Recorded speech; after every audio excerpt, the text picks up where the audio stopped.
কেন তোমরা ওই মেয়েটাকে আমার জীবনের সঙ্গে জড়িয়ে আমার এই মনের যন্ত্রণাটাকে তোমরা যে দ্বিগুণ করে বাড়িয়ে দিলে রামুদা?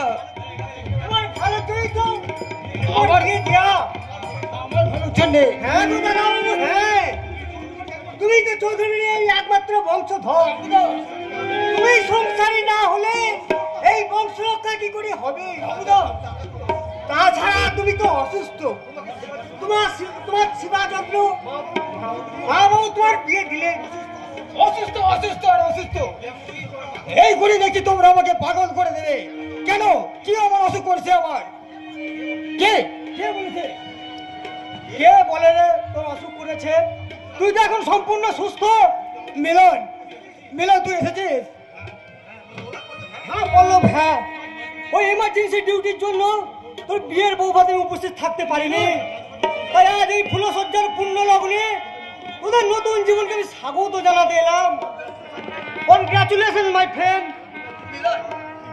মিলন তুই বিশ্বাস কর ভাই, এ বিয়ে ফুলসজ্জা আমি কিছুতেই আমার মন থেকে মেনে নিতে পারছি না রে। কিন্তু মেনে নিতে পারছিস না কেন? আমার শুধু মনে হচ্ছে কোথায় যেন একটা বিরাট ভুল হয়ে যাচ্ছে। ওটা তোর মনের ভুল। ভুল নয় রে মিলন, ভুল নয়। আমি শুধু ভাবছি কি কারণে আমার বাবাকে মার্ডার করা হলো। বাবা মারা যাওয়ার পর থেকে কেন যে আমি শারীরিক মানসিক দিক থেকে ক্রমে ক্রমে দুর্বল হয়ে পড়ছি। বাবার মৃত্যু সব ভোলার আগে কেন যে আমার ইচ্ছার বিরুদ্ধে একটা অচেনা মেয়ের সঙ্গে হঠাৎ আমার বিয়ে দেওয়া হলো। ওসব কোনোটাই সত্য নয়। তোর সন্দেহের ভাবনাগুলোই তোকে এমন দুর্বল করে দিচ্ছে। তাই তো আমি মুক্তি চাই রে মিলন, তাই তো আমি মুক্তি চাই। তুই তুই কিন্তু আমার একটু ডিভোর্সের ব্যবস্থা করে দে ভাই। পল্লব, রামুদা তুই এমন করো না। ওই গিন্নিমা মারা যাওয়ার সময় কেউ আর ঠাকুর ঘরে থুরে জ্বালায়নি, কেউ গায়নি সন্ধ্যা আরতির গান। তাই তো অনেক আশা নিয়ে রামুদা ওই ওই গিন্নিমা বলে গেছে কি ঘরে লক্ষ্মী আসবে সেই দিন ধূপ ধুলোর গন্ধে ভরে যাবে সারা বাড়ি। আবার আমরা শুনতে পাবো সেই সন্ধ্যা আরতির গান। রামুদা সেই আশা পূর্ণ হতে চলেছে। তাই মা লক্ষ্মীর আগমনে এই চৌধুরী বাড়ি আবার আলো হয়ে উঠবে। রামুদা ওই লক্ষ্মীকে বিসর্জন দিয়ে এই চৌধুরী বাড়িটার অন্ধকার করে দিও না দাদা বাবু। তাই তাই যদি হয় তাহলে তোমাদের এই লক্ষ্মীকে ওই ঠাকুর ঘরে সিংহাসনে বসিয়ে রাখো, সে যেন কখনোই আমার চোখের সামনে না আসে। রামুদা পল্লব, এ তুই কি বলছিস? আজ তোর ফুলসজ্জা, ওই নতুন জীবনে প্রবেশের প্রথম পদক্ষেপ, মুহূর্তের উত্তেজনায় এইভাবে দুটো জীবনের মধুময় স্বপ্নগুলোকে ভেঙে ফেলা কি অন্যায় নয়? অন্যায়? হ্যাঁ হ্যাঁ অন্যায়। ওই ফুলসজ্জা শব্দটা নারী পুরুষ উভয় জীবনী এক আকাঙ্ক্ষিত সুখ ও স্বপ্ন মিলন, যে তার জীবনের সাথে তোর এই মূল্যবান জীবনটা জড়িয়ে দিয়েছে। সে হয়তো আকুল আগ্রহে তোরই প্রতিটা বহর গুনছে, কিন্তু আর কোনো কিন্তু নয়। এবার তুমি একটু শান্ত হও। ওই দেখো ওই দুটো এদিকে আসছে। প্লিজ পল্লব, তুই আর ছেলে মানুষও করিস না। একটা মেয়ের জীবনের অনেক কিছু আজ নির্ভর করছে শুধু তোর উপর। তুই বৌদিকে কখনই তোর মনের ব্যথা বুঝতে দিবি না। একজন আদর্শবান স্বামী হয়ে তুই স্ত্রীর প্রতি কর্তব্যটা পালন করবি। মিলন, আমি চেষ্টা করব মিলন, আমি চেষ্টা করব, আমি চেষ্টা করব।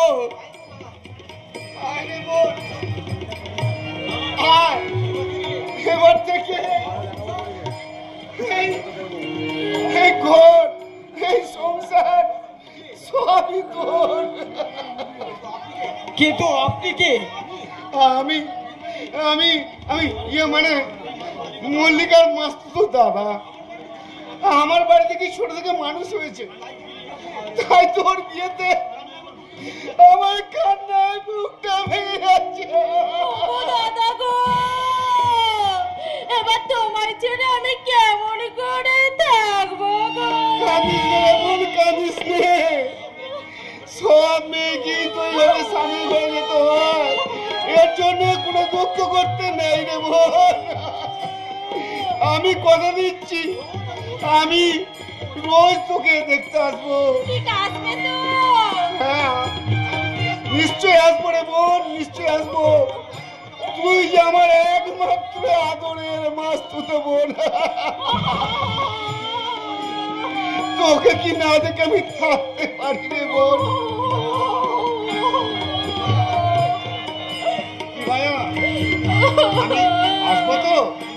নিজের বোনের বাড়ি আসবে, তার জন্য আবার পারমিশন কিসে?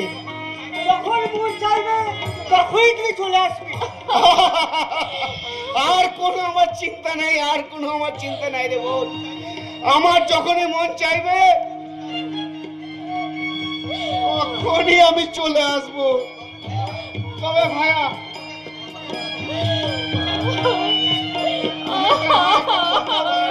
কি কথা বলুন?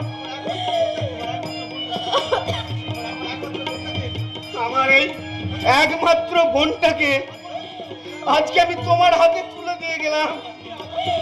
ওকে তুমি একটু আদর যত্নে রেখো। ও যদি কষ্ট পায় আমি মরেও শান্তি পাবো না।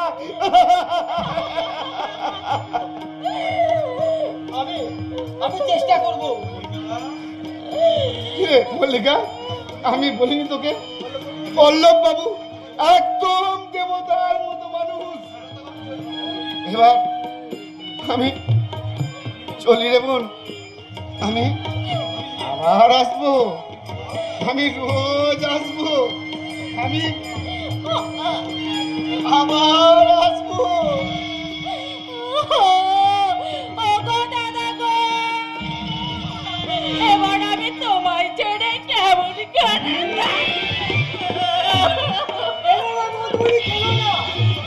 স্বামীর ঘর হলো স্বর্গ, আর সেই স্বর্গে এসে চোখের জল ফেলতে আছে। এই, কে হে তুমি? আমাকে এমন জ্ঞান দিচ্ছ, কে হে তুমি?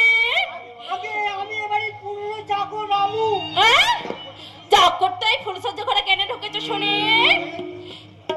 আগে বলে চাকর তো এই ফুলসজ্জা ঘরে কেন ঢুকেছো? বৌদি, এই, তুমি আবার কে বলো তো? আমাকে আবার বৌদি বলে ডাকছো? মল্লিকা, ও হচ্ছে আমার বন্ধু মিলন। এই, ফুলসজ্জা ঘরে না আমি ওসব বন্ধু টন্ধু পছন্দ করি না, বুঝেছো? প্লিজ পল্লব, তুই অযথা উত্তেজিত হোস না। এই, তোমরা এবার যাও তো বাবু, যাও তো। আমি আমার স্বামীর সঙ্গে একটু গল্প টল্প করবো, তোমরা একটু যাও, বুঝেছো?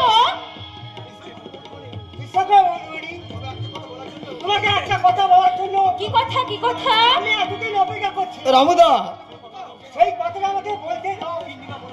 ওই দিন উড়ে যাওয়ার পর থেকে এই দাদা আমাকে আমার হাতে তুলে দিয়ে বলেছিল, রামুদা, রামু তুই আমার খোকাকে দেখিস। আমি গিন্নিমার কথা রেখেছি বলতে পারি। ও দুঃখ কষ্ট